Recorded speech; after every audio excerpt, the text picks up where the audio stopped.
لا تلمزوا انفسکم، ایک دوسرے کو تانے نہ دو، ولا تنابزوا بالالقاب، برے نام سے نہ پکارو۔ آپ نے فرمایا بیوی کو لقمہ کھلانا صدقے کا ثواب ہے، روز مفت کا ثواب لو، 2-3 لقمے بیگم کو کھلا دو، بیگم خامن کو کھلا دے، صدقے کا ثواب۔ باش کرنا سیکھو، ایک ابھر پڑے تو دوسرا چپ ہو جائے، دوسرا ابھرے تو پہلا چپ ہو جائے، یہ طلاقیں ختم ہو جائیں گی، یہ لڑائیاں ختم ہو جائیں گی۔ زبان کو سینا سیکھو، چپ کرنا سیکھو، بیٹیوں کو سکھاؤ۔ ہمارا سسرالی معاشرہ، چاہے آپ لوگ انڈیا پاکستان سے یہاں بھی آ گئے ہیں، سسرالی معاشرہ ہندوانہ ہے، اس میں اسلامی تہذیب کوئی نہیں ہے۔ میرے نبی کا فرمان ہے، یہ جو میرے صحابہ ہیں مدینے والے، یہ بہت عالی شان لوگ ہیں۔ کس بات پہ؟ جہاد، روزہ، حج، زکوٰۃ نہیں۔ جب یہ کسی کی بیٹی کو لے کر آتے ہیں نا بہو بنا کے، تو اس بچی کو سسرال میں پتہ نہیں لگنے دیتے کہ ماں باپ کے گھر ہے یا سسرال کے گھر ہے۔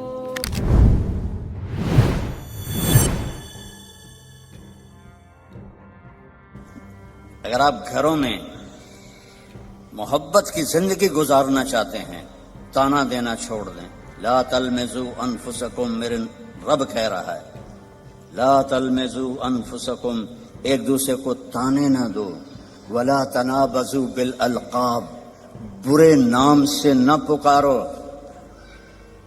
یہ تو بڑی موٹی ہے، یہ تو بڑی چھوٹی ہے، اس کا تو ناک ہی سیدھا کوئی نہیں، اگر وہ کہ تو ہی کالا ٹٹ حبشی ہیں تو لڑائی تو ہو جائے گی۔ میرے نبی نے ہمیں زندگی اس طرح سکھائی۔ حضرت عائشہ رضی اللہ عنہا چھوٹی تھی، آپ ان کے لیے آٹا گوندتے تھے۔ کیا تو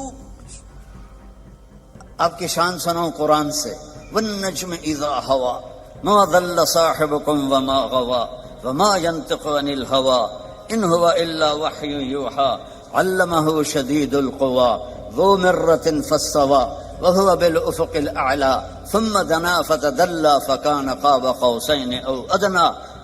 اتنی بڑی شان والا آٹا گوندھ رہا ہے، جھاڑو دے رہے ہیں۔ 9 بیویاں زندہ تھیں، اپنے کپڑے خود دھوتے تھے، پھٹ جاتا خود سیتے تھے، جوتا پھٹ جاتا خود بیٹھ کے سیتے تھے۔ آپ اپنا جوتا سی رہے تھے اور حضرت عائشہ چرخہ چلا رہی تھی۔ اب چرخہ، آپ کو کیا پتا چرخہ کیا ہوتا ہے؟ کسی عورت کو پتا ہے؟ اوہ بڑے ہاتھ شاہ جی، شاباش۔ تو ہمارے بچپن میں وہ ہماری ماں نوکرانیوں کو ایسے لائن میں بٹھایا ہوتا تھا اور وہ چرخے کاٹ رہی ہوتی تھی، پھر اس سے وہ کپڑا بناتے تھے ہمارے چولہے۔ تو آپ چرخہ کاٹ رہی تھی اور اللہ کے نبی جوتا اپنا سی رہے تھے۔ عائشہ میرا جوتا بھی سی دو، نہیں خود سی رہے تھے۔ تو آپ کے ماتھے پر پسینہ آ گیا، پسینے میں سے نور نکل رہا، اور چونکہ جب روشنی پانی سے گزرتی ہے تو 7 رنگوں میں تقسیم ہو جاتی ہے، تو وہ رنگین شعائیں نکل رہی تھیں۔ تو حضرت عائشہ کا ہاتھ وہیں رہ گیا اور ایسے دیکھ رہی۔ تو تھوڑی دیر بعد اللہ کے نبی نے محسوس کیا کہ عائشہ کا چرخہ نہیں چل رہا، تو آپ نے آنکھ اٹھا کے دیکھا، عائشہ خیریت؟ چرخہ بند کر دیا؟ تو انہوں نے فی البدی شعر پڑھا، وَإِذَا نَظَرْتَ إِلَىٰ أَسِرَّةِ وَجْهِهِ حَلِلَتْ كَمَا تَحِلُّ الْبَدْرُ الْجَلِيُّ۔ میں جب آپ کے ماتھا انور کو میں نے دیکھا تو مجھے لگا جیسے 14ویں کے چاند سے روشنی نکل رہی ہے۔ تو آپ نے کہا عائشہ تو نے مجھے خوش کر دیا۔ تو آپ اپنا سامنے بیٹھ کے جوتا گانٹ رہے ہیں، حضرت عائشہ سے نہیں فرما رہے کہ اس کو ٹھیک کر لو۔ محبت کے طور پر ان کو لقمے کھلا رہے ہیں۔ آپ نے فرمایا بیوی کو لقمہ کھلانا صدقے کا ثواب ہے، روز مفت کا ثواب لو، 2-3 لقمے بیگم کو کھلا دو، بیگم خامن کو کھلا دے، صدقے کا ثواب۔ یہ میرے نبی نے ہمیں گھر کی زندگی سکھائی ہے، یہ گھر کی زندگی ہے، اور آپ میاں بیوی کے ذمے ہے ایک دوسرے کو اظہار محبت کرو۔ رشتے محبت کا اظہار سے پلتے ہیں. ایک آپ کو واقعہ سناتا ہوں. عرب میں بیوی سے عشق کا بتانا بہت عیب تھا. ہمارے ملک میں بھی ہے، رن مرید ہو گیا تو رن مرید ہو گیا، بیوی دے پیچھے لگ گیا. تو اور گرل فرینڈ کے لیے اشعار تھے، اشعار کھلم کھلا شعر پڑھتے تھے. ہم کو 2-4 شعر سناتا ہوں. وَهَلْ تَبْكِينَ لیلا مجنو کا نام تو سنا ہوا نا. تو یہ مجنو تو ہمارے یہاں مشہور، اس کا نام تھا توبہ. کم توبہ لا نہیں کی تھا، نہ توبہ ہے یودا. قبیلہ اس کا خفاجی تھا، اور لیلا کا قبیلہ اخیلیہ تھا. تو کھلم کھلا کہہ رہا ہے وَهَلْ تَبْكِينَ لَيْلَا إِذَا مِتُّ قَبْلَهَا وَقَامَ عَلَىٰ قَبْرِ النِّسَاءُ النَّوَائِحُ. یہ ایک شعر ہو گیا، اس میں لیلا کا نام. كَمَا لَوْ أَصَابَ الْمَوْتُ لَيْلَا بَكَيْتُهَا وَجَادَ لَهَا دَمْعٌ مِّنَ الْعَيْنِ صَافِحُ. کوئی شرم نہیں آ رہی اسے کہ وہ ایک جس لڑکی سے وہ شادی بھی نہیں ہوئی اس کے لیے وہ شعر پڑھ رہا ہے. اور بیوی توبہ توبہ توبہ. اب اس ماحول میں آپ مسجد نبوی میں بیٹھے ہیں اور مجمع بیٹھا ہوا ہے، اور ایک شخص آتا ہے، وہ آپ سے زور سے پوچھتا ہے من احب الناس الیک یا رسول اللہ، آپ کو سب سے زیادہ کس سے پیار ہے یا رسول اللہ؟ تو آپ کہتے عائشہ. کان میں کہتے آپ نے زور سے کہا عائشہ سے مجھے سب سے زیادہ پیار ہے. وہ تو ہل گیا، سارے ہی ہل گئے. ایک ہی نبیوں کے بیوی نال ایڈا عشق. تو انہوں نے فوراً بات بدلی، نہیں یا رسول اللہ، میرا مطلب ہے مردوں میں سب سے زیادہ کس سے پیار ہے. تو آپ کو پتہ چل گیا نو گل ہضم نہیں ہوئی. آپ نے کہنا تھا ابو بکر سے، تو آپ نے فرمایا عائشہ کے ابا سے مجھے اس کے بعد سب سے زیادہ پیار. یہ زندگی ہے، اللہ کی قسم اس سے کوئی پیسہ نہیں لگتا، اور آپ کی زندگی خوشحال ہو جائے. برداشت کرنا سیکھو. ایک ابھر پڑے تو دوسرا چپ ہو جائے، دوسرا ابھرے تو پہلا چپ ہو جائے. یہ طلاقیں ختم ہو جائیں گی، یہ لڑائیاں ختم ہو جائیں گی. زبان کو سینا سیکھو، چپ کرنا سیکھو. بیٹیوں کو سکھاؤ. ہمارا سسرالی معاشرہ، چاہے آپ لوگ انڈیا پاکستان سے یہاں بھی آ گئے ہیں، سسرالی معاشرہ ہندوانہ ہے، اس میں اسلامی تہذیب کوئی نہیں ہے. میرے نبی کا فرمان ہے، یہ جو میرے صحابہ ہیں مدینے والے، یہ بہت عالی شان لوگ ہیں. کس بات پہ؟ جہاد، روزہ، حج، زکوٰۃ نہیں.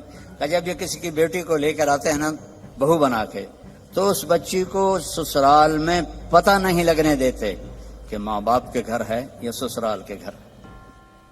اور ہمارے ماحول میں آتے ہی ٹیسٹ شروع ہو جاتا. میں آپ کو اپنے گھر کا لطیفہ سناتا ہوں. شروع سے نوکر چاکروں میں آنکھ کھلی، اللہ نے رزق دیا، ماں باپ کی طفیل، اللہ نے ایک اچھے گھرانے میں پیدا کیا، بڑے خاندان میں، رزق کی فراوانی.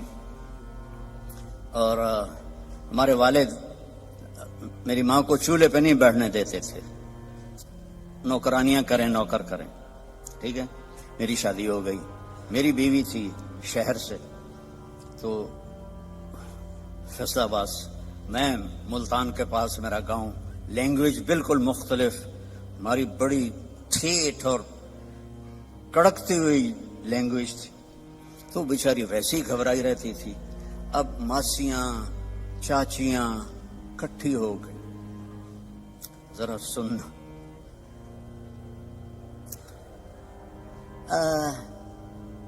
تیری ماں تا چولہے تے سڑدی پئی ہوندی ہے تے بیگم تیری ٹھک کے بیٹھی ہوندی ہے. مجھے اتنی ہنسی آئی. میں کہا میری ماں چولہے تے کداں سڑی ہے، میں بھی تھائیں پیدا ہوئے. میری ماں تا چولہے تے بندھی نہیں.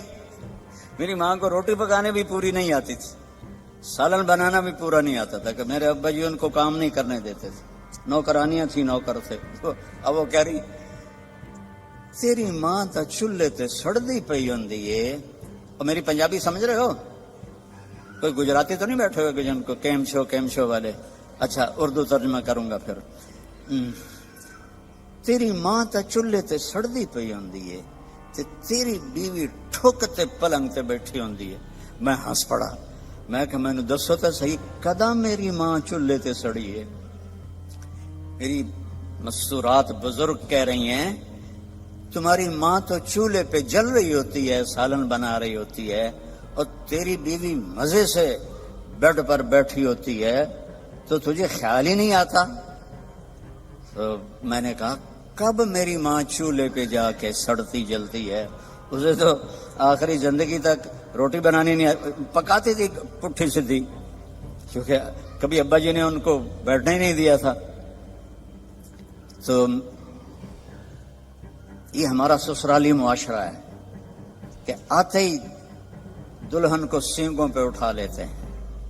وہ گھر چھوڑ کے آئی ہے، ماں باپ چھوڑ کے آئی ہے، بہن بھائی چھوڑ کے آئی ہے، سہیلیاں چھوڑ کے آئی ہے، اسے اپنی بیٹی بناؤ۔ میں نے اپنی بیٹیوں کو بیاہ دیا ہے تو میں دوسرے کی بیٹی لے کر آیا۔ میں نے اپنی بیگم سے کہا کہ بیگم تیرے اخلاق کا اب پتہ چلے گا کہ بیٹیوں پر تو مائیں نشاور ہوتی ہیں، بہو پہ جب تو وہ سلوک کرے گی جو بیٹیوں سے کرتی تھی پھر تیرے اخلاق کا سکہ پکا ہے۔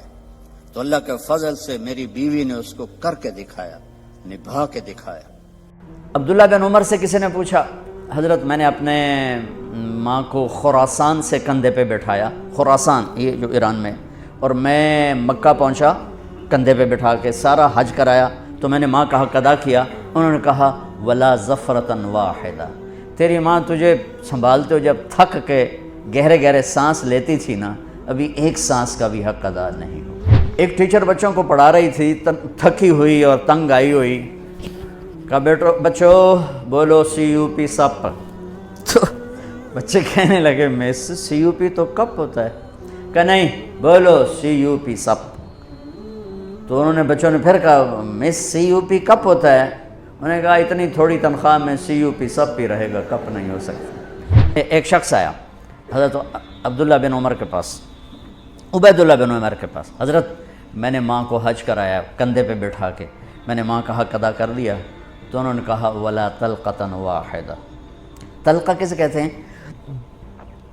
جب بچہ پیدا ہوتا ہے تو ماں کو دردوں کی لہریں اٹھتی ہیں اور وہ بے شمار اٹھتی ہیں، تڑپا کے رکھ دیتی ہیں، اس ایک لہر کو طلقہ کہتے ہیں۔ ایک لہر، جو ایک لہر اٹھ کے چلی جاتی ہے اور پیچھے دوسری آ رہی ہوتی ہے، اس ایک لہر کو طلقہ کہتے ہیں۔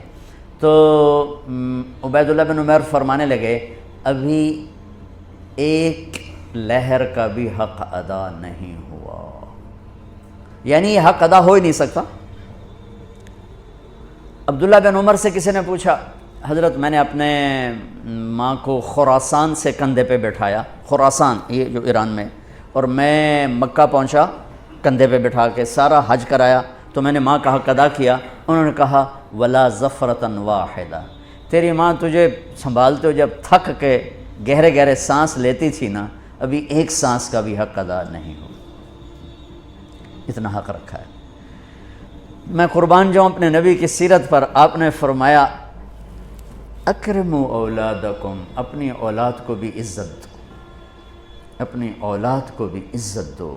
ماتحت کو عزت دینا یا چھوٹوں کو عزت دینا تو اس سے بھی بڑی بات بن جاتی، جو تمہاری جن کو قتل بھی کر دو تو تمہارے اوپر کوئی مقدمہ نہیں بن سکتا ہے۔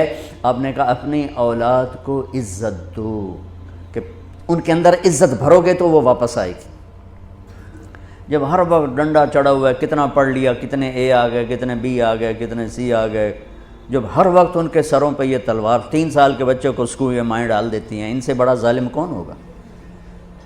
3 سال کا بچہ بھی اسکول جانے کے قابل ہوتا ہے، وہ تو ماں کی گود کے لیے ہوتا ہے۔ 7 سال تک میرا نبی کہتا ہے نماز پڑھنے کا نہ کہو، نماز جیسے فریضے کو جو سب سے زیادہ شریعت میں ہائی لائٹ ہوا ہے، 7 سال تک وہاں نماز بھی نہ تو کیا کرو کہ پیار دو، چھاؤں دو، جھولی دو، گود دو۔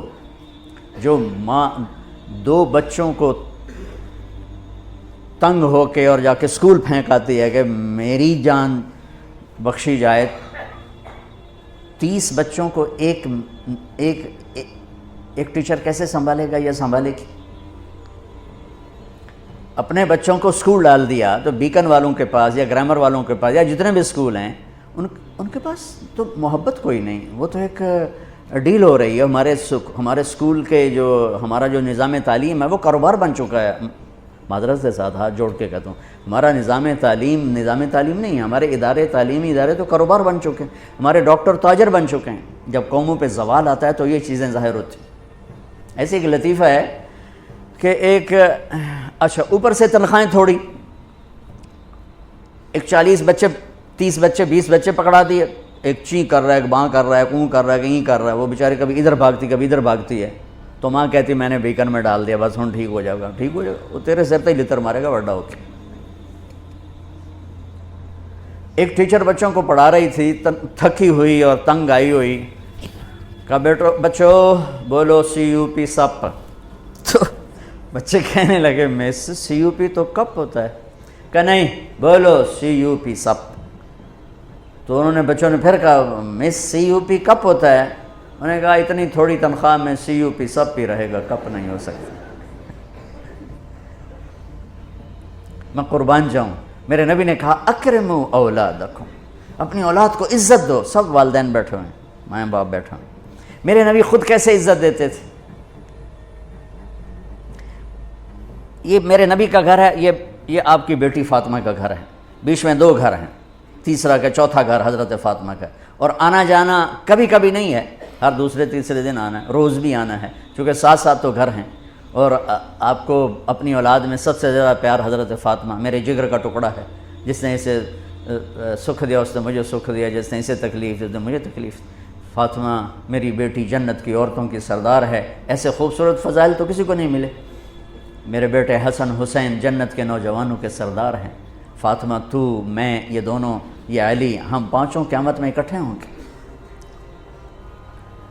میرے نبی چیئر پر بیٹھے ہوئے ہیں، زمین پر بیٹھے ہوئے ہیں، چارپائی پہ لیٹے ہوئے ہیں، اور حضرت فاطمہ انٹر ہوتی ہیں، ہم سب والدین بیٹھے ہوئے ہیں۔ اس کے بعد آپ انالیسس کریں کہ ہم اپنے بچوں کو یہ پروٹوکول دیتے ہیں، اور عام طور پر بیٹے کو پروٹوکول زیادہ ملتا ہے، بیٹی کو تو ملتا ہی کوئی نہیں، وہ تو شروع سے ہی بیچاری رگڑے کھاتی۔ حضرت فاطمہ انٹر ہوئیں، آپ کی نظر پڑی، آپ کھڑے ہو جاتے، تعظیم میں کھڑے ہو جاتے تھے۔ ہم بڑوں کے لیے کھڑے ہوتے ہیں نا، ہونا بھی چاہیے، کوئی ادب ہے، احترام ہے، یہ ہمارا ایک کلچر ہے، بہت اچھا ہے۔ لیکن میرے نبی کیا کر رہے ہیں؟ بیٹی کے لیے کھڑے ہو رہے ہیں، اور کھڑے نہیں رہتے تھے، تیزی سے آگے بڑھتے تھے۔